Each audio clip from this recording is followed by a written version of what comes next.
Au nom du Père et du Fils et du Saint-Esprit, la paix soit avec vous.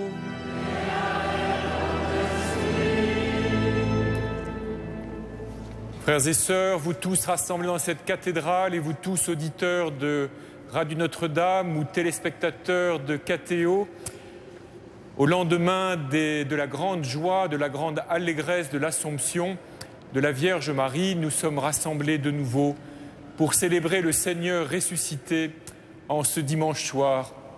Nous lui rendons grâce pour tous les biens qu'il nous donne. Nous lui rendons grâce pour la lumière qu'il donne à nos vies, pour la sagesse qu'il fait briller pour nous.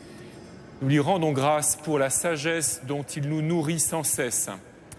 Et tout d'abord, frères et sœurs, pour pouvoir célébrer dignement ce grand mystère, nous lui présentons nos vies, nous lui présentons nos actes, nous présentons nous-mêmes en vérité devant lui et nous prions les uns pour les autres pour demander la grâce d'une vraie conversion.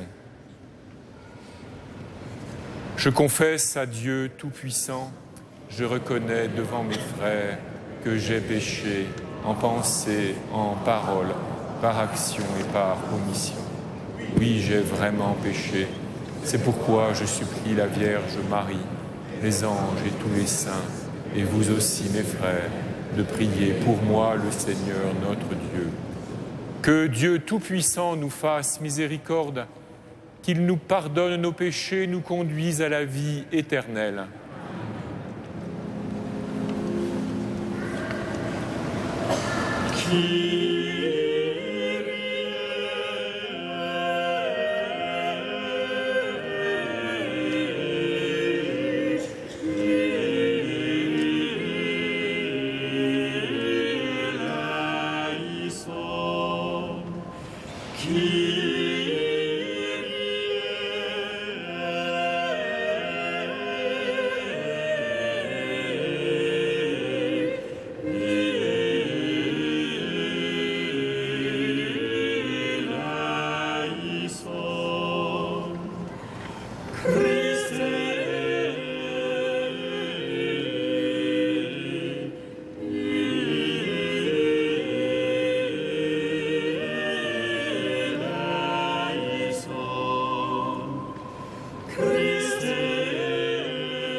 Gloria in excelsis Deo.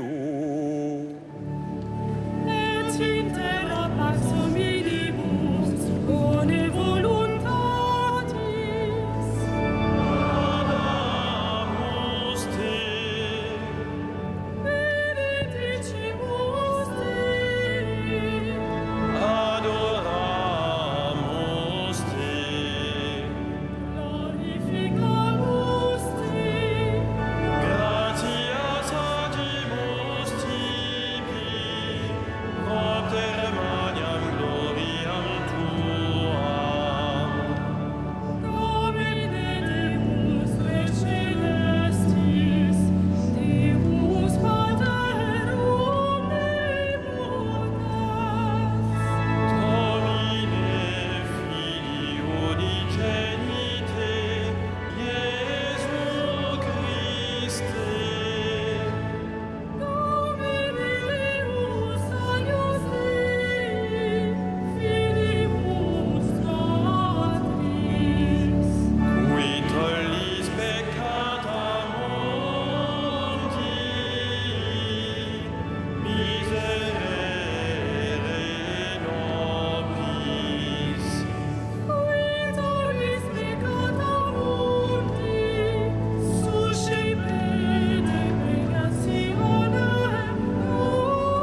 Prions le Seigneur. Pour ceux qui t'aiment, Seigneur, tu as préparé des biens que l'œil ne peut voir. Répands en nos cœurs la ferveur de ta charité, afin que, t'aimant en toutes choses et par-dessus tout, nous obtenions de toi l'héritage promis qui surpasse tout désir. Par Jésus-Christ, ton Fils, notre Seigneur et notre Dieu, qui règne avec toi et le Saint-Esprit, maintenant et pour les siècles des siècles.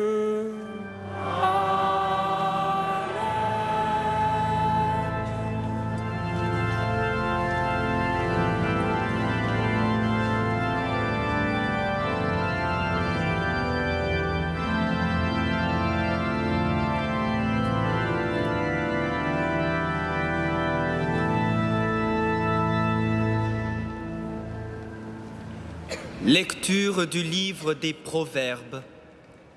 La sagesse a bâti sa maison, elle a taillé 7 colonnes. Elle a tué ses bêtes et préparé son vin, puis a dressé la table. Elle a envoyé ses servantes, elle appelle sur les hauteurs de la cité. Vous, étourdis, passez par ici. À qui manque de bon sens, elle dit « Venez, mangez de mon pain, buvez le vin que j'ai préparé. Quittez l'étourderie et vous vivrez. Prenez le chemin de l'intelligence. » Parole du Seigneur.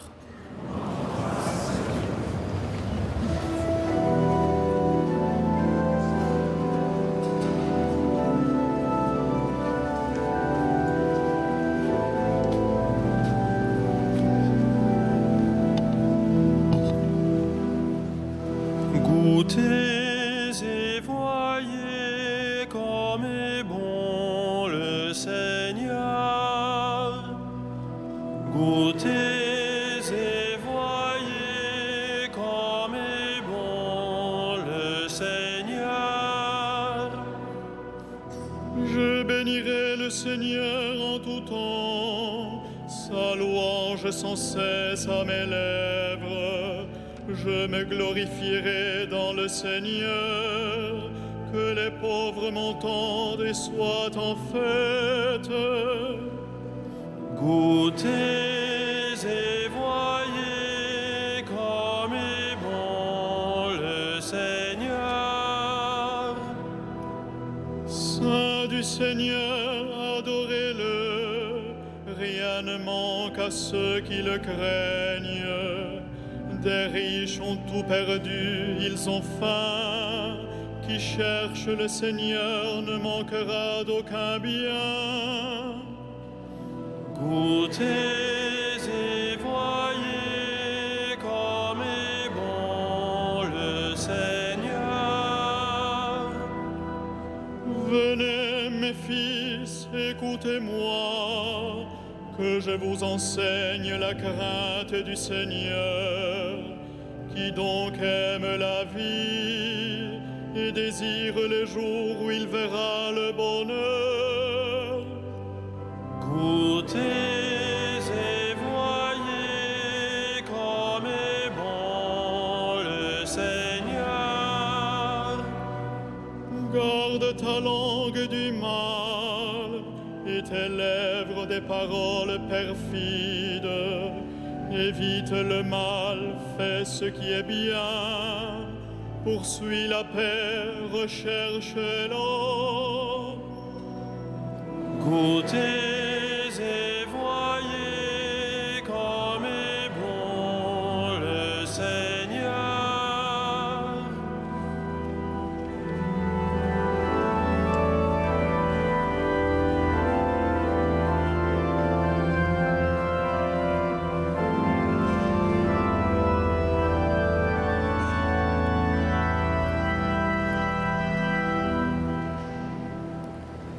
Lecture de la lettre de saint Paul apôtre aux Éphésiens.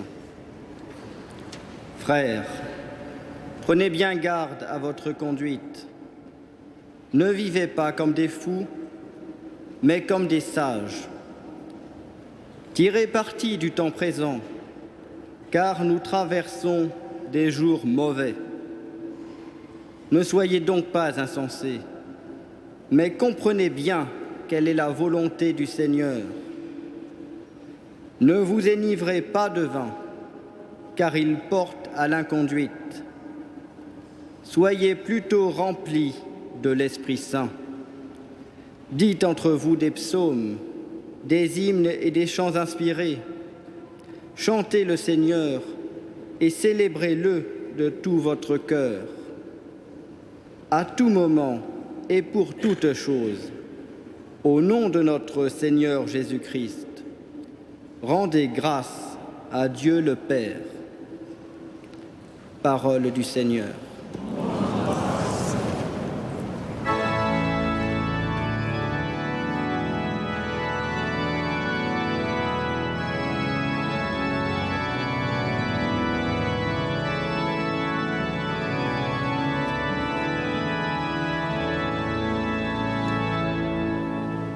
Alléluia, Alléluia, Alléluia, Alléluia,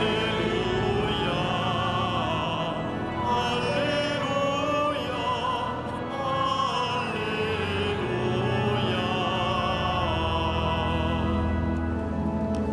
Qui mange ma chair et boit mon sang demeure en moi et moi en lui, dit le Seigneur. Alléluia, Alléluia,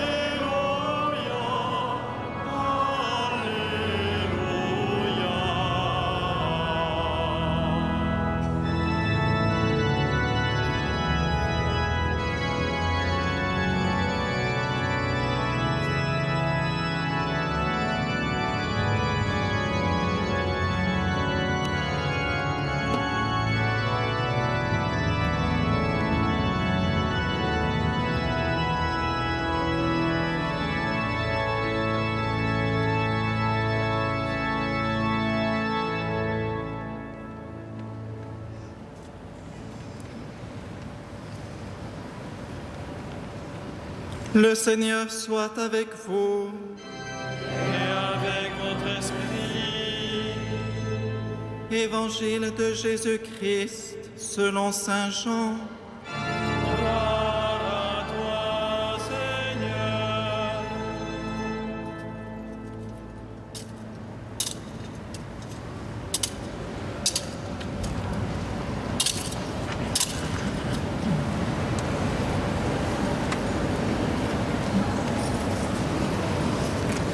En ce temps-là, Jésus disait à la foule, « Moi, je suis le pain vivant qui est descendu du ciel. Si quelqu'un mange de ce pain, il vivra éternellement. Le pain que je donnerai, c'est ma chair, donnée pour la vie du monde. » Les Juifs se querellaient entre eux. Comment celui-là peut-il nous donner sa chair à manger? Jésus leur dit alors, « Amen, amen, je vous le dis, si vous ne mangez pas la chair du Fils de l'homme, et si vous ne buvez pas son sang, vous n'avez pas la vie en vous. Celui qui mange ma chair et boit mon sang a la vie éternelle. Et moi, je le ressusciterai au dernier jour.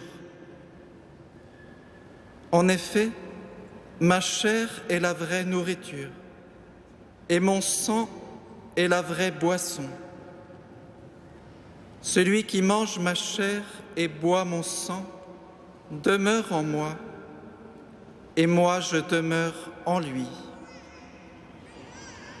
De même que le Père qui est vivant m'a envoyé, et que moi je vis par le Père, de même celui qui me mange, lui aussi vivra par moi.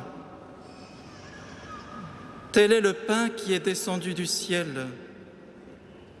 Il n'est pas comme celui que les pères ont mangé. Eux, ils sont morts. Celui qui mange ce pain vivra éternellement.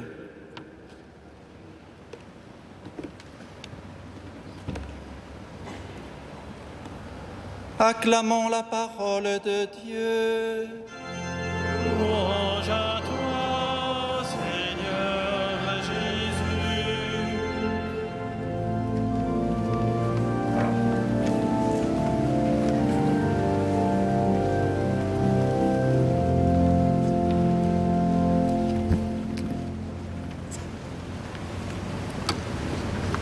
Moi, je suis le pain vivant qui est descendu du ciel. Le pain, frères et sœurs, vous le savez, nous ne le cueillons pas sur les arbres. Nous ne trouvons pas tout prêt, tout cuit dans la nature. Il est le résultat de tout un processus de fabrication qui commence au blé qui pousse dans les champs et qui s'achève chez le boulanger. Et de même, lorsque Jésus se présente ainsi comme le pain vivant descendu du ciel, il nous invite à repérer qu'il vient du dessein, du projet longuement médité par Dieu dans le mystère de la Trinité, qui s'est concrétisé dans ce que nous appelons le mystère de l'incarnation. Et ce façonnement, cette préparation de ce pain vivant pour nous, il s'est poursuivi pendant toutes les années de la vie cachée dans l'humilité de Bethléem et de Nazareth. Et aussi le pain, dans le pain, tout est bon, tout est bienfaisant pour l'homme. Et lorsque Jésus se présente donc comme le pain vivant, il revendique que tout de lui est bon pour nous, tout de lui est bienfaisant pour l'homme, tout de lui mérite que nous le recevions jusqu'au plus profond de notre être. Et cela ne vise pas seulement, ou pas d'abord, ou pas directement, ce que nous appelons l'Eucharistie, mais cela vise tout l'être de Jésus et ses paroles et ses gestes et son enseignement et sa personne et sa présence et finalement la proximité qu'il veut avoir avec chacun d'entre nous et à laquelle il attend que nous nous ouvrions. Jésus ose aller encore un peu plus loin en quelque sorte, lorsqu'il continue en se présentant, en disant « Ma chair est la vraie nourriture et mon sang est la vraie boisson ».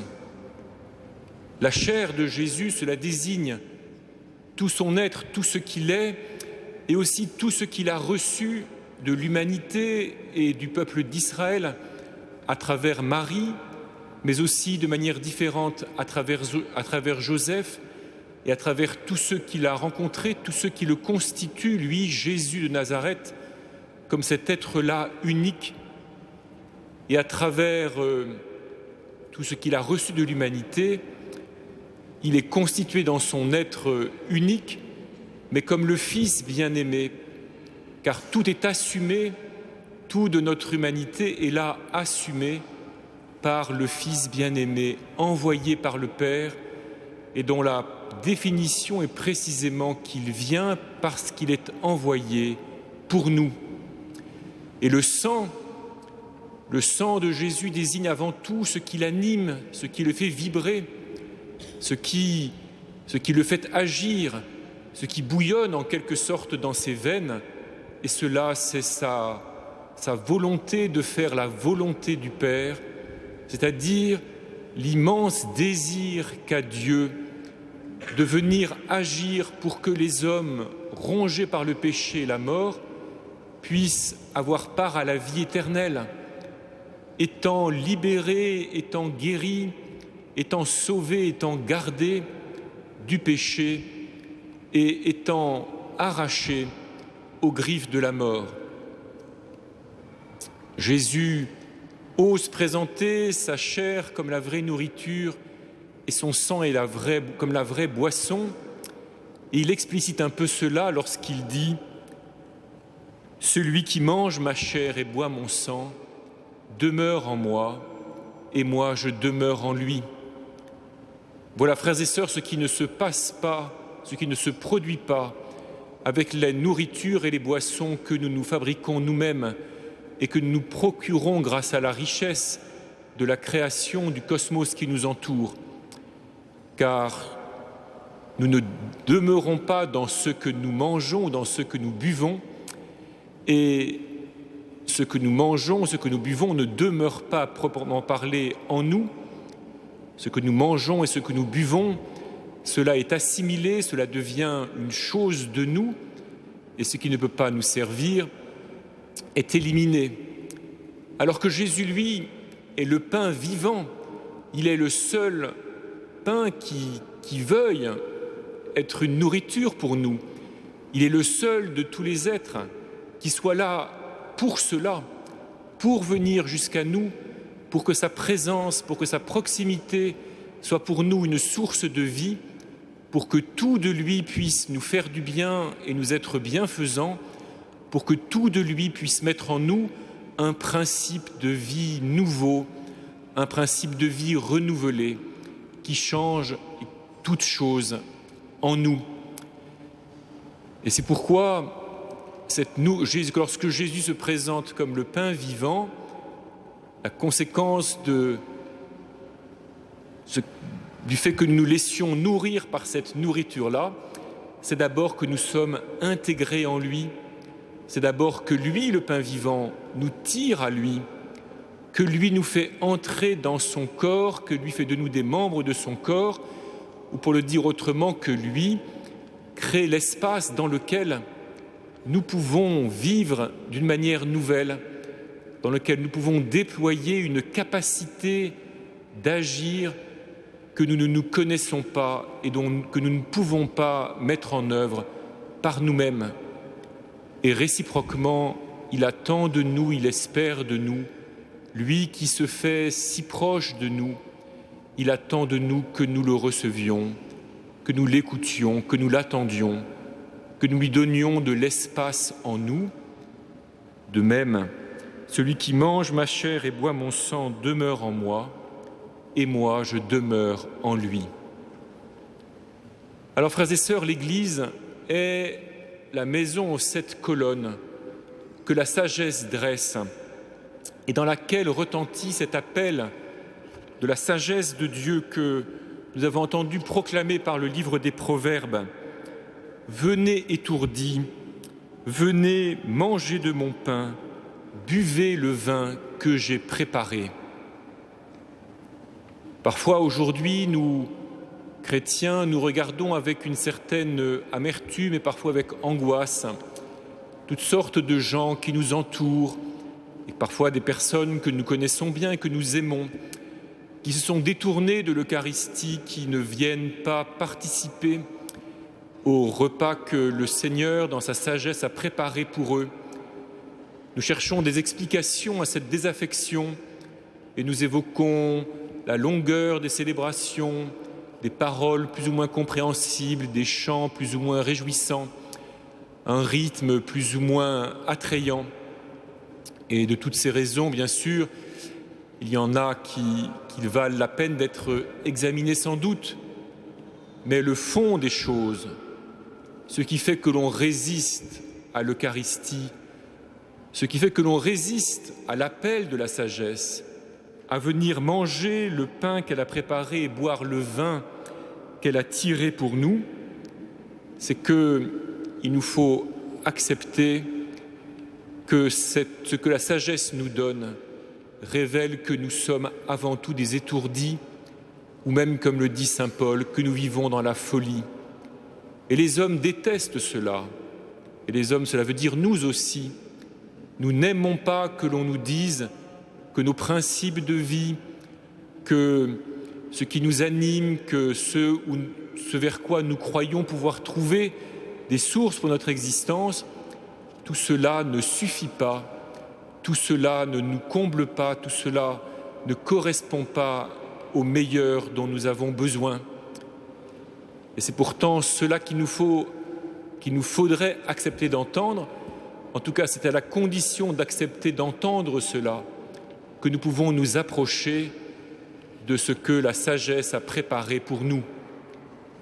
Jésus, s'adressant aux foules, touche ce point lorsque, dans son entretien, nous l'avons entendu, il dit « De même que le Père qui est vivant m'a envoyé et que moi je vis par le Père, de même celui qui me mange vivra lui aussi par moi. » Que veut dire vivre par? Que veut dire Jésus lorsqu'il dit qu'il vit par le Père et que si nous nous laissons nourrir par lui, si nous nous laissons nourrir de lui, nous vivrons par lui. Peut-être pouvons-nous le comprendre en réalisant que des millions d'hommes intelligents, cultivés, formés, ont vécu ou ont cru vivre par Hitler ou par Staline ou par Mao. Et nous pouvons considérer que beaucoup autour de nous, et nous-mêmes pour une part, nous vivons par notre réussite professionnelle ou par notre réussite affective ou par l'équilibre ou le contentement que nous avons de notre corps ou de nous-mêmes. Nous vivons par beaucoup de choses qui nous motivent, qui nous mobilisent, qui font que nous nous levons chaque matin avec un certain entrain et que nous nous couchons chaque soir avec une certaine satisfaction. Mais Jésus annonce et Jésus promet que celui qui le reçoit comme le pain vivant et celui qui boit son sang comme la vraie boisson, eh bien celui-là doit se préparer à ce que Jésus de l'intérieur vienne creuser, vienne purifier, vienne dilater, vienne transformer nos motivations profondes. S'approcher de Jésus ou laisser Jésus s'approcher de soi, c'est consentir à ce qu'il transforme tout ce qui nous paraît être des soutiens dans l'existence, tout ce qui nous paraît nécessaire pour notre dignité, pour notre fierté, pour notre contentement de nous-mêmes. Non pas que Jésus veuille le détruire, mais parce que Jésus veut tout purifier, tout dilater, tout approfondir, tout renouveler, pour mettre en nous un principe de vie nouvelle, un principe de vie nouveau, qui fait que nous ne vivions pas simplement pour la mort, mais que nous vivions pour la vie éternelle, en vue de laquelle Dieu le Père nous a créés. Alors, frères et sœurs, acceptons d'entendre ce que nous dit l'apôtre Paul. Prenez bien garde à votre conduite. Ne vivez pas comme des fous, mais comme des sages. Et surtout, soyez plutôt remplis de l'Esprit Saint. Puissions-nous trouver notre joie, frères et sœurs, à laisser Jésus s'approcher de nous par sa parole, par ses sacrements, par son Eucharistie, mais par sa présence tout simplement, par laquelle il veut nous rejoindre et à laquelle il nous prépare lentement, patiemment, laborieusement, à travers toutes les circonstances de notre vie. Amen.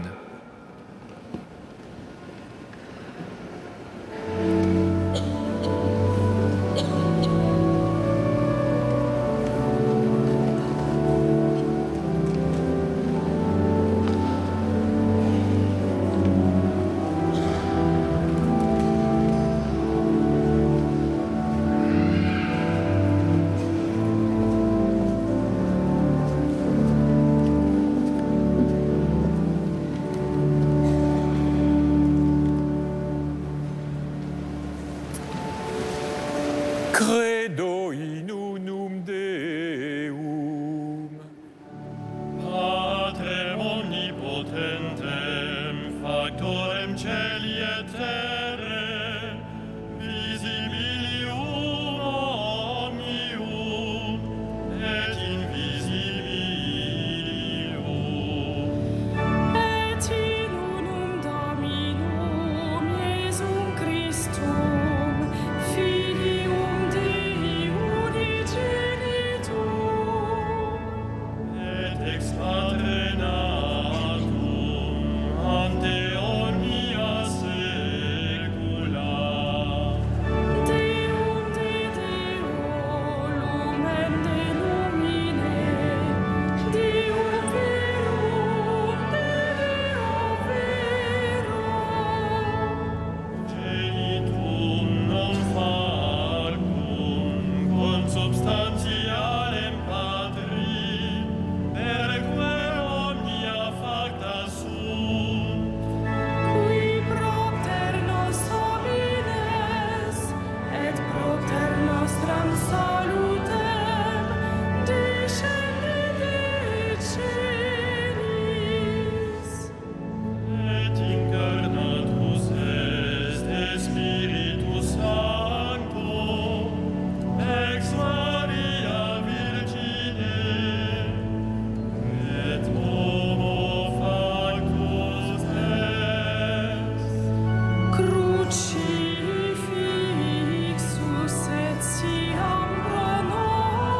Prions ensemble au moment d'offrir le sacrifice de toute l'Église.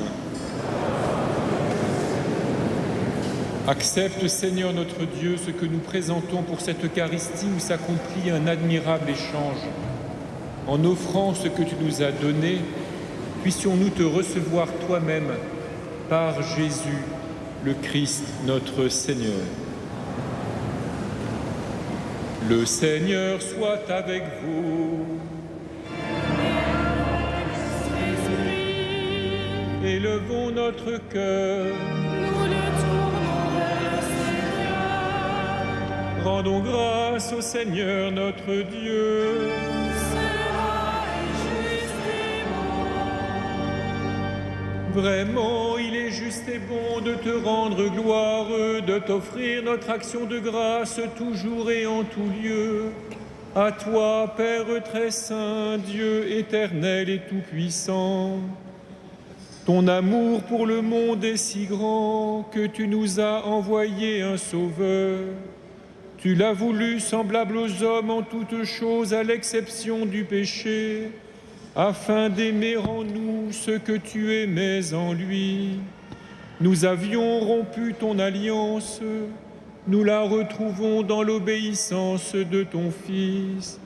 Voilà pourquoi, Seigneur, avec les anges et tous les saints, nous proclamons ta gloire en chantant.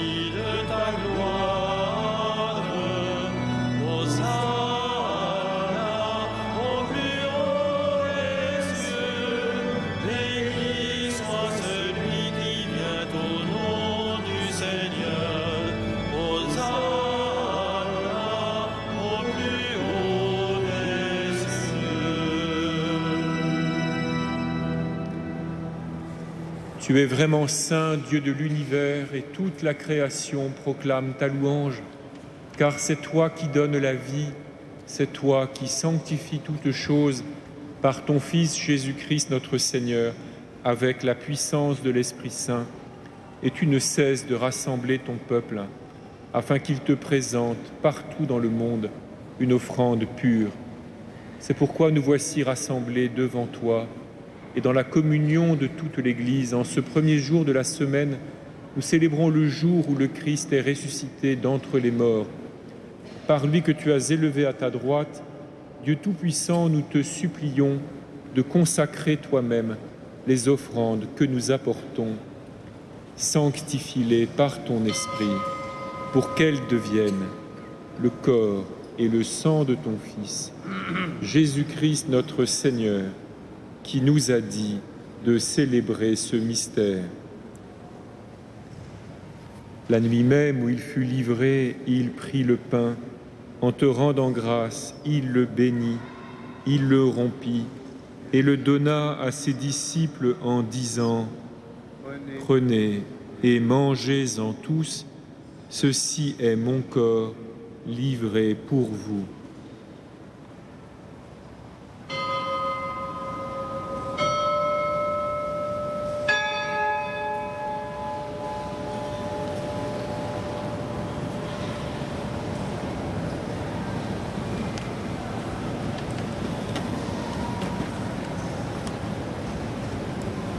De même, à la fin du repas, il prit la coupe. En te rendant grâce, il la bénit et la donna à ses disciples en disant : « Prenez et buvez-en tous, car ceci est la coupe de mon sang, le sang de l'alliance nouvelle et éternelle, qui sera versé pour vous et pour la multitude en rémission des péchés. Vous ferez cela en mémoire de moi. »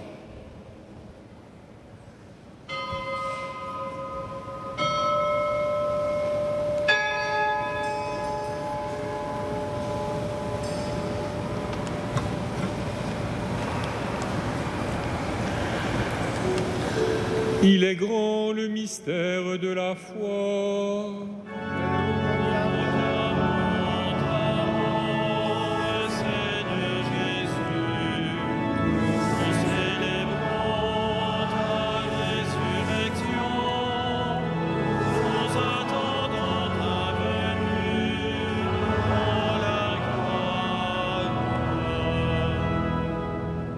faisant mémoire de ton Fils, de sa passion qui nous sauve, de sa glorieuse résurrection et de son ascension dans le ciel, alors que nous attendons son dernier avènement, nous présentons cette offrande vivante et sainte pour te rendre grâce. Regarde, Seigneur, le sacrifice de ton Église et daigne y reconnaître celui de ton Fils qui nous a rétablis dans ton alliance. Quand nous serons nourris de son corps et de son sang et remplis de l'Esprit Saint, accorde-nous d'être un seul corps et un seul esprit dans le Christ.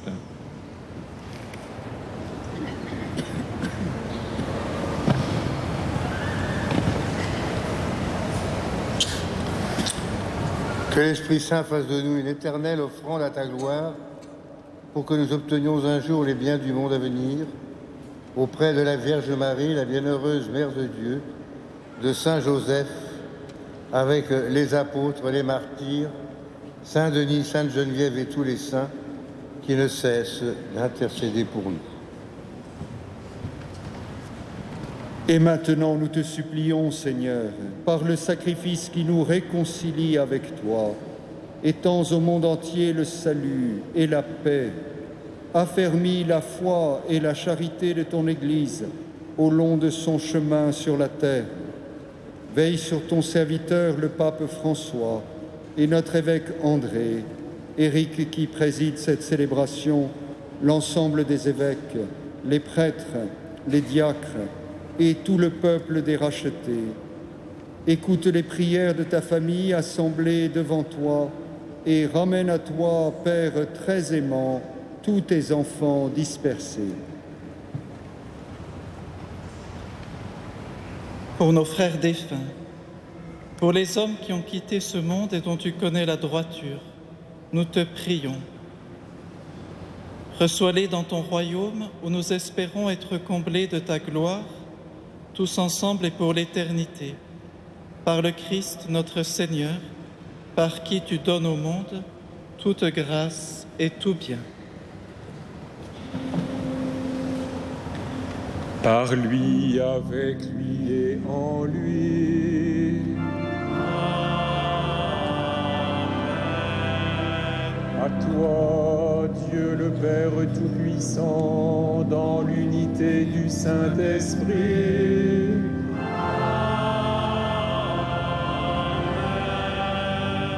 Tout honneur et toute gloire pour les siècles des siècles.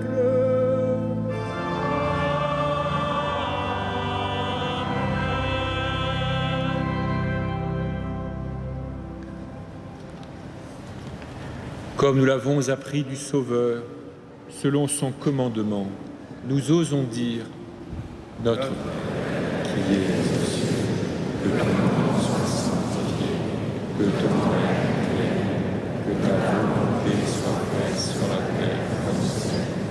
Donne-nous aujourd'hui notre pain de ce jour. Pardonne-nous nos offenses, comme nous pardonnons aussi à ceux qui nous ont offensés. Et ne nous soumets pas à la tentation, mais délivre-nous du mal. Délivre-nous de tout mal, Seigneur, et donne la paix à notre temps. Par ta miséricorde, libère-nous du péché, rassure-nous devant les épreuves, en cette vie où nous espérons le bonheur que tu promets et l'avènement de Jésus-Christ, notre Sauveur.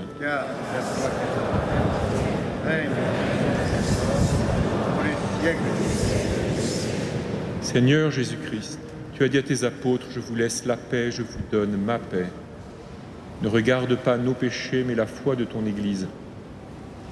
Pour que ta volonté s'accomplisse, donne-lui toujours cette paix et conduis-la vers l'unité parfaite, toi qui règnes pour les siècles des siècles. Amen. Que la paix du Seigneur soit toujours avec vous. Et avec Dans la charité du Christ, frères et sœurs, puisque nous sommes appelés à former un seul corps, donnez-vous la paix.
Heureux les invités au repas du Seigneur.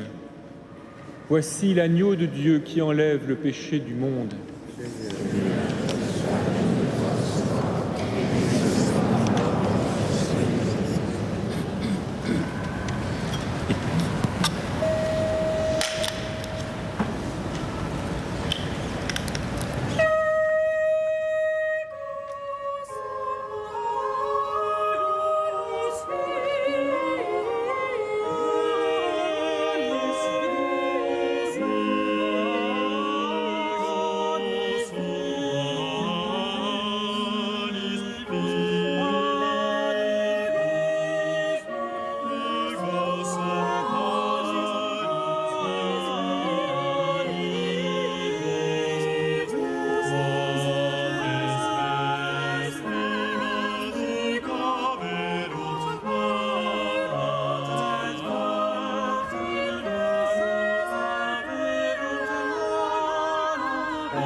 Frères et sœurs, il me revient la joie de vous dire que nous avons été très heureux d'accueillir parmi nous le père Michael Perry et le père Casamor, ainsi que, dans un autre registre, Monseigneur Georges de Rome, qui sont venus passer quelques semaines, les uns pour le service, les autres pour se perfectionner en français, à la cathédrale Notre-Dame de Paris. Nous allons accueillir dans quelques jours le père Maquerton et nous avons accueilli hier ou avant-hier Atef Mouawad. Grâce à eux, le service peut se continuer. Alors justement, parlons du service. Ce soir, donc dimanche, nocturne à Notre-Dame à 21h30, comme chaque vendredi, samedi, dimanche. Par ailleurs, samedi 22 août, à la messe de 18h30, nous recevrons le chœur de Saint-Paul Chorale Socialité de Malte et dimanche 23, un autre chœur invité de l'université de Sheffield, Combercoir, en Grande-Bretagne.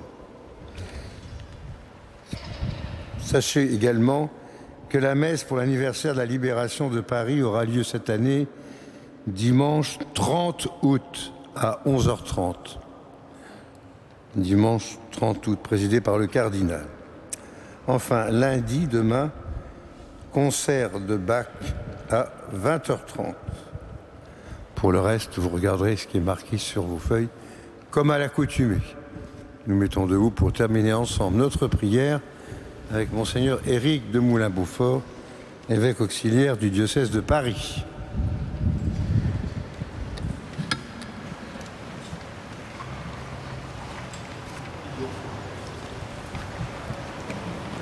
Par cette Eucharistie, Seigneur, tu nous as unis davantage au Christ et nous te supplions encore, accorde-nous de lui ressembler sur la terre et de partager sa gloire dans le ciel, lui qui règne pour les siècles des siècles.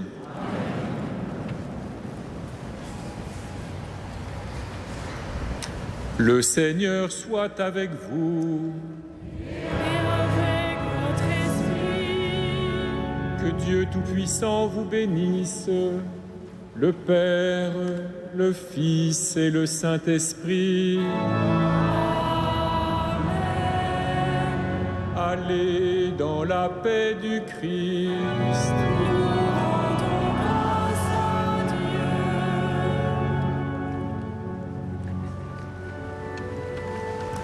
Salve Regina.